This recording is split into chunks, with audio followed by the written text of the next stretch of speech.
Hello everyone, welcome to my YouTube channel. आप सभी का स्वागत है हमारे आज के इस वीडियो में। और जैसा कि लास्ट वीडियो में मैंने आपको बताया था, आरपीएफ एसआई कांस्टेबल का जो नोटिस है वो एम्प्लॉयमेंट न्यूज़पेपर में आ चुका है और डेट्स भी यहाँ पे बता दी गई हैं। और 15 अप्रैल से आपके फॉर्म भरने स्टार्ट हो जाएंगे। एसआई कांस्टेबल की जो वैकेंसी है वो 4660 आई है। और साथ ही मैं आपको एक चीज़ बता दूं, ये जो आरपीएफ की वैकेंसी है ये आपकी हर साल नहीं आएगी। जिस तरह से ALP technician, group D, NTPC exam calendar के द्वारा बताया गया है कि हर साल ये वैकेंसीज निकाली जाएंगी, ऐसे आपकी आरपीएफ की वैकेंसी नहीं आएंगी। उसके बावजूद भी वैकेंसीज की संख्या बहुत ही कम है। तो चलिए इस वीडियो में डिटेल में आपको बताता हूँ कि ये वैकेंसी हर साल क्यों नहीं आएंगी। साथ ही इसका जो नोटिफिकेशन है उसको डिटेल में देखेंगे। इसमें किस तरह का एग्जाम होता है, पीईटी कैसे होता है, हाइट, चेस्ट, मेडिकल, सारी चीज़ें हम डिटेल में देखने वाले हैं। और डिप्लोमा और आईटीआई वाले अगर आप स्टूडेंट हो तो आप भी इसके लिए एलिजिबल हो, आप भी इसमें अप्लाई कर सकते हैं। उसकी कंडीशन क्या है वो भी आपको इस वीडियो में बताने वाला हूँ। बिना स्किप किए वीडियो को एंड तक जरूर देखें और चैनल पर नए हो तो चैनल को सब्सक्राइब करके बेल आइकन को प्रेस कर लीजिए। फ्रेंड्स, आगे बढ़ने से पहले आपको बताना चाहूँगा, एएलपी टेक्नीशियन, आरपीएफ सभी की वैकेंसीज लगातार आ रही हैं। और अपने सिलेबस को कंप्लीट करने के बाद आपको मॉक टेस्ट लगाने होते हैं। तो टेक्स्ट बुक की तरफ से एंड ऑफ विंटर सेल अभी चल रहा है, जिसका लाभ आप लोग 29 फरवरी तक ले सकते हैं। यहाँ पर ईयरली जो टेक्स्ट बुक का पास है वो सिर्फ आपको 263 में और yearly text book pass pro सिर्फ 351 में आपको मिल जाएगा। डिस्क्रिप्शन में दिए गए लिंक से परचेज करते टाइम अगर आप EG10 कोड का यूज़ करेंगे तो आपको यहाँ पर ये डिस्काउंट मिलने वाला है। साथ ही अगर आपका सिलेक्शन हो जाता है तो आपको कंप्लीट रिफंड भी यहाँ पर मिलेगा। लास्ट वैकेंसीज में 80 से 90% क्वेश्चन टेक्स्ट बुक की तरफ से देखे गए थे, तो यहाँ से आप लोग मॉक टेस्ट जरूर लगाएं। और अभी बहुत बेहतर आपको जो है यहाँ पे सेल में डिस्काउंट मिल रहा है, उसका लाभ लें। तो डिस्क्रिप्शन में लिंक दे दिए, जाके चेकआउट जरूर करें। तो देखिए, शॉर्ट नोटिस यहाँ पे जारी हो चुका है। कुछ लोग कह रहे थे कि ये फेक है, जैसा कि जितनी बार भी नोटिस आए हैं तो कुछ लोगों का कहना है कि हमेशा ये फेक ही होते हैं, लेकिन ये बिल्कुल भी फेक नहीं है, पूरी तरह से ऑफिशियल है। इसी तरह से एएलपी का भी आया था, टेक्नीशियन का भी आया था। और अभी मैंने कल ही एक वीडियो बनाया था आरपीएफ के रिगार्डिंग, तो मैंने आपको ये बात बोली थी कि इलेक्शन से पहले आरपीएफ की वैकेंसी अगर आ गई तो आ सकती है, अदरवाइज इलेक्शन के बाद ही आएगी। और यहाँ पर आप नोटिफिकेशन देख लीजिए, 15 अप्रैल से फॉर्म भरना स्टार्ट है और 14 मई तक ये फॉर्म भरे जाएंगे। सब इंस्पेक्टर, कांस्टेबल 2 वैकेंसीज आई हैं। टोटल पोस्ट की बात करूं तो 4660 वैकेंसी हैं। सबसे पहले तो यहाँ पर देख लो, जो एसआई की पोस्ट है वो 452 है और कांस्टेबल की है 4208।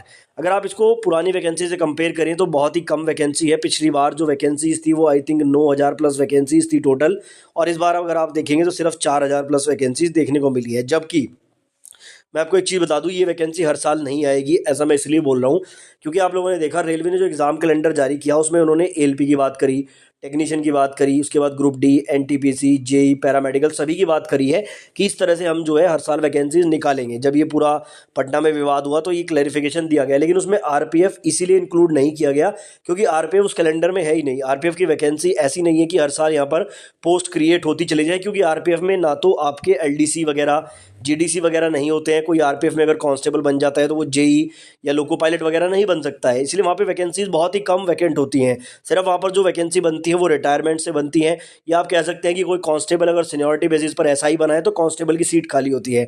तो लगातार वहाँ पर पोस्ट नहीं क्रिएट होती, इसलिए यहाँ पर आपका हर साल इसका जो एग्जाम है वो नहीं होगा। ये अभी वैकेंसी आ गई है, उसके बाद जब कभी आगे जाके वैकेंट होगी तब आपको वैकेंसी देखने को मिलेगी। तो पहली चीज़ तो ये मैंने आपकी क्लियर कर दी। उसके बाद बात करें कि यहाँ पर जो नंबर ऑफ पोस्ट है वो थोड़ी ज़्यादा आ सकती थी या आनी चाहिए थी, क्योंकि पिछले 5 साल से वैकेंसी यहाँ पर जो है मतलब कि नहीं आई है, लेकिन उसके बावजूद भी पोस्ट कम आई है। तो इसके बारे में यहाँ पर हम लोग कुछ नहीं कह सकते हैं। गवर्नमेंट सभी जो वैकेंसीज है उसमें लगातार कटौती कर रही है। अब बात कर लेते हैं यहाँ पर थोड़ा सा कि इसमें क्राइटेरिया वगैरह क्या होता है। पहले बात करते हैं आरपीएफ कांस्टेबल की। तो टोटल पोस्ट यहाँ पर 4208 है और आपको इसी में फाइट करना है। अगर आपकी हाइट वगैरह सही है, कितनी हाइट मांगते हैं वो भी बताऊंगा। क्वालिफिकेशन यहाँ पर केवल 10th होती है। अगर आपने 10th पास किया है तो आप इसके लिए एलिजिबल रहेंगे। एज का रिलैक्सेशन यहाँ भी मिला है 3 साल का, पहले 18 से 25 था, लेकिन अभी यूआर के लिए 18 से 28 है, ओबीसी के लिए 18 से 31 साल और एससी एसटी के लिए 18 से 33 साल के अभ्यर्थी इसमें अप्लाई कर सकते हैं। सिलेक्शन प्रोसेस बहुत सिंपल रहता है, केवल एक ही सीबीटी एग्जाम होता है इसमें। उसके बाद पीईटी होता है, पीएमटी होता है और डीवी मेडिकल होता है। पीईटी यानी कि फिजिकल और पीएमटी यानी कि जो आपको मेजरमेंट होती है हाइट की और चेस्ट की, वो होता है। मेडिकल की बात करूं तो B1 मेडिकल मांगा जाता है, जो कि डिफिकल्ट ज़्यादा नहीं है। सैलरी की बात करूं 21,700 यहाँ पर बेसिक पे रहता है और इन हैंड सैलरी यहाँ पर 30 के अराउंड आपकी बन जाएगी, 30 और 35 के बीच में स्टार्टिंग में ही। तो सैलरी नो डाउट यहाँ पर अच्छी है। सीबीटी एग्जाम की बात करूँ तो मैथमेटिक्स के 35 क्वेश्चन, रीजनिंग के 35 क्वेश्चन और जनरल अवेयरनेस के 50 क्वेश्चन आते हैं कांस्टेबल वाले एग्जाम में। 120 क्वेश्चन आते हैं, 90 मिनट का समय मिलता है और 1/3 की नेगेटिव मार्किंग रहती है। पीईटी की अगर मैं बात करूँ तो यहाँ पर फिजिकल को थोड़ा ध्यान से समझना, क्योंकि फिजिकल यहाँ पर थोड़ा सा डिफिकल्ट होता है। यूपी पुलिस की तरह यहाँ पर फिजिकल नहीं होता है। 1600 मीटर की पहले रनिंग होगी आपकी। कांस्टेबल की मैं बात कर रहा हूँ, 5 मिनट 45 सेकंड का समय मिलेगा और ये मेल कैंडिडेट के लिए है। बाकी अगर आप फीमेल कैंडिडेट है तो 800 मीटर की रनिंग है, 3 मिनट 40 सेकंड का समय मिलेगा और आपको जो है कंप्लीट करनी होगी। उसके बाद लॉन्ग जंप और हाई जंप भी आपको करनी है। लॉन्ग जंप 14 फीट रहेगी मेल के लिए, 9 फीट रहेगी फीमेल के लिए, हाई जंप 4 फीट रहेगी मेल के लिए और 3 फीट रहेगी फीमेल के लिए। तो यहाँ पर फिजिकल थोड़ा सा डिफिकल्ट है।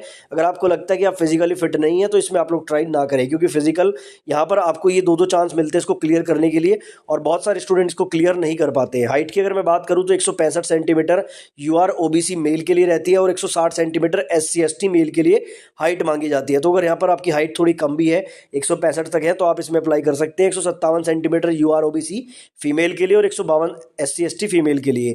बाकी चेस्ट का मेजरमेंट सिर्फ और सिर्फ मेल का होता है, 80 से 85 यूआर ओबीसी के लिए और 76.2 से 81.2 एससी एसटी के लिए। अब ये 80 से 85 क्या है ये भी समझ लो। बिना सांस भरे 80 सेंटीमीटर और 5 सेंटीमीटर का एक्सपेंशन होना चाहिए, फिर 85 होनी चाहिए हवा भरने के बाद, यानी कि सांस लेने के बाद। तो इस तरह से बेसिकली सारी चीज़ें रहती हैं कांस्टेबल वाली वैकेंसी में। अब थोड़ा एसआई के बारे में भी देख लेते हैं। पोस्ट आई है इस बार 452। क्वालिफिकेशन रहती है ग्रेजुएशन। अब ग्रेजुएशन में चाहे आपने बीए किया हो, बीएससी किया हो, बीकॉम किया हो या बीटेक किया हो, आप सभी यहाँ पर एलिजिबल होते हैं। एज की बात करूँ तो यहाँ पर एज थोड़ा डिफरेंट है। 20 से 28 साल यूआर के लिए, 20 से 31 साल ओबीसी के लिए और 20 से 33 साल एससी एसटी के लिए। बाकी सिलेक्शन प्रोसेस सेम है बिल्कुल आपका। सीबीटी होगा, पीटी पीएमटी होगा, डीवी मेडिकल होगा। मेडिकल स्टैंडर्ड भी सेम है B1 और सैलरी यहाँ पर 35,400 रुपये बेसिक पे है, जिसके अनुसार स्टार्टिंग सैलरी ही 40 से 45,000 रुपये आराम से बन जाती है। आगे बात कर लेते हैं सीबीटी एग्जाम में। तो मैथमेटिक्स के 35 क्वेश्चन, रीजनिंग के 35 क्वेश्चन, जनरल अवेयरनेस के 50 क्वेश्चन, 120 क्वेश्चन आएंगे, 90 मिनट का समय, 1/3 की नेगेटिव मार्किंग। अब सवाल ये उठेगा कि इसमें और कांस्टेबल के एग्जाम में फ़र्क क्या है, तो लेवल का फ़र्क रहेगा। ये ग्रेजुएशन लेवल की भर्ती है, वो 10th लेवल की भर्ती है। वहाँ पे क्वेश्चन थोड़े इजी रहेंगे, यहाँ पे क्वेश्चन थोड़े से डिफिकल्ट रहेंगे, बस यही फ़र्क है, बाकी सिलेबस बिल्कुल सेम है। फिजिकल की बात करूँ 1600 मीटर की रनिंग है, 6 मिनट 30 सेकंड का समय मेल कैंडिडेट के लिए, 800 मीटर की रनिंग है, 4 मिनट का समय फीमेल कैंडिडेट के लिए। लॉन्ग जंप थोड़ा सा कम है यहाँ पर, वहाँ 14 फीट थी, यहाँ 12 फीट है मेल के लिए, 9 फीट है फीमेल के लिए। हाई जंप की बात करें 3.9 फीट है मेल के लिए और 3 फीट है फीमेल के लिए। हाइट की अगर मैं बात करूँ तो हाइट वगैरह बिल्कुल सेम है और चेस्ट भी बिल्कुल सेम है। अब सवाल यहाँ पर ये भी उठता है क्या एक कैंडिडेट दोनों के लिए अप्लाई कर सकता है, तो बिल्कुल कर सकते हैं। अगर आप लोग 10th पास हैं और आपने ग्रेजुएशन भी किया है तो आपको 2 फॉर्म भरने होंगे।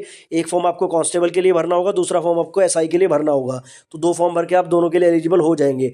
डिप्लोमा आईटीआई वाले कैसे एलिजिबल हैं, तो देखो अगर आपने डिप्लोमा किया है या आईटीआई किया है तो 10th तो आपने किया ही होगा, तो कांस्टेबल की भर्ती के लिए आप इसमें एलिजिबल रहेंगे।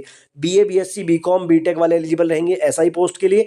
अपियरिंग वाला स्टूडेंट एलिजिबल नहीं होता है। अगर आप किसी भी डिग्री में अभी अपियरिंग है, फाइनल नहीं हुई है, तो आप इसके लिए एलिजिबल नहीं होंगे। तो लगभग सारी जानकारी मैंने आपको इस वीडियो में देने की कोशिश की है। अगर फिर भी आपकी कोई क्वेरी रह जाती है तो आप कमेंट बॉक्स में पूछ सकते हैं, नेक्स्ट वीडियो में मैं आपकी क्वेरी क्लियर कर दूंगा।